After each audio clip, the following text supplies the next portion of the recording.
क्या इस जगत में रहकर सुख प्राप्त करना संभव है?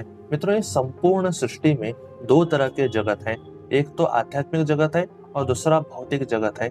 आध्यात्मिक और भौतिक जगत के बीच में गर्भोदक सागर है जो इन जगतों में डिफरेंस बनाए रखती है। आध्यात्मिक जगत में अनंत वैकुंठ लोक है। इवन सदाशिव लोक भी वैकुंठ लोकों में ही आता है। इन अनंत वैकुंठ लोकों में भगवान और उनके पार्षद निवास करते हैं। और भौतिक जगत में अनंत ब्रह्मांड है जहाँ पे पापी आत्माएं निवास करती हैं। हम सभी इसी भौतिक जगत में रह रहे हैं। इस भौतिक जगत में आत्माएं पांच भौतिक शरीर में कैद हैं और तुच्छ भोगों में अपना मन लगाए हुए हैं। इस कारण यहाँ पे कोई भी खुश नहीं है। भले ही आप अच्छा काम करो या बुरा काम करो, पर यहाँ पे सभी दुखी ही रहते हैं। बुरा व्यक्ति अपने बुरे कामों की वजह से दुखी रहता है और अच्छा व्यक्ति दूसरों की वजह से दुखी रहता है। पर क्या इस जगत में सुखी रहना संभव है? आज इसी पर बात करेंगे। मित्रों, इस जगत को संतों ने जेल कहा है और जेल में सुख नहीं मिल सकता। अनेक एनलाइटमेंट प्राप्त किए हुए व्यक्तियों ने कहा है कि ये भौतिक जगत मल का समुद्र है। श्रील प्रभुपाद जी ने इसको यौन घर कह के इसकी भर्त्सना की है। स्वयं भगवान श्री कृष्ण गीता में कहते हैं कि ये जगत दुखालय है। जैसे भोजनालय में भोजन मिलता है, पुस्तकालय में पुस्तक मिलता है, वैसे ही इस दुखालय संसार में केवल दुख मिलता है। नई चीजें खरीदने से या अफेयर्स करने से स्टार्टिंग में थोड़ा सा आनंद मिलता है, पर बाद में उसी चीज से दुख भी प्राप्त होता है।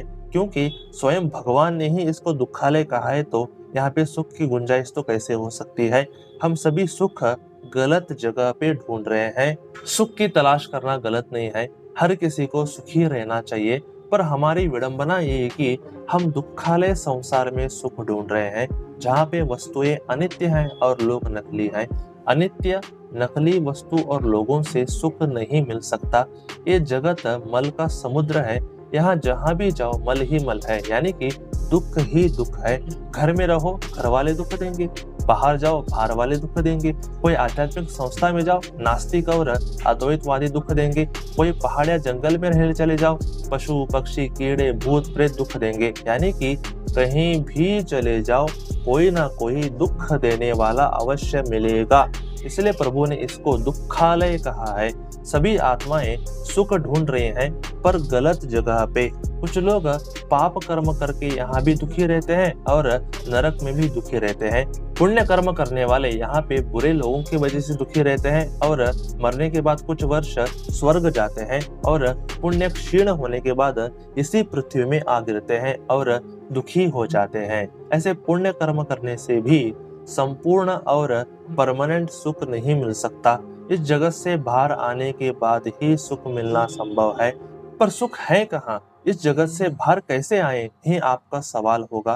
मित्रों, गीता, रामायण, पुराण आदि ग्रंथों में सुखालय संसार का विवरण मिलता है, जहाँ पे हर जगह सुख ही सुख मिलता है। स्वयं श्री कृष्ण गीता में कहते हैं कि इस दुखालय संसार के परे भी एक जगत है जहाँ मैं रहता हूँ। जो उस जगत को चला जाता है वो फिर इस दुखालय संसार में वापस नहीं आता। मित्रों, सारे प्रामाणिक शास्त्र श्री हरि के घर के बारे में विवरण देते हैं, जिसे वैकुंठ लोक कहा जाता है। वैकुंठ का अर्थ ही है एंजाइटी से परे। वै का अर्थ है नहीं और कुंठा का अर्थ है दुख। जहाँ पे दुख नहीं है वही है वैकुंठ जगत, जिसका जिक्र भगवान श्री कृष्ण गीता में करते हैं। वैकुंठ लोक सुख का घर है, क्योंकि वहाँ पे स्वयं भगवान विराजते हैं। जहाँ पे स्वयं भगवान विष्णु या श्री कृष्ण रहते हो, वहाँ दुख का नामो निशान भी नहीं हो सकता। पर हम इस दुखालय संसार से बाहर आकर इस वैकुंठ लोक में प्रवेश करें कैसे? इसका जवाब भी गीता, भागवतम, रामायण आदि प्रामाणिक ग्रंथों में मिलता है, और वो है भगवान श्री हरि का नाम लेना।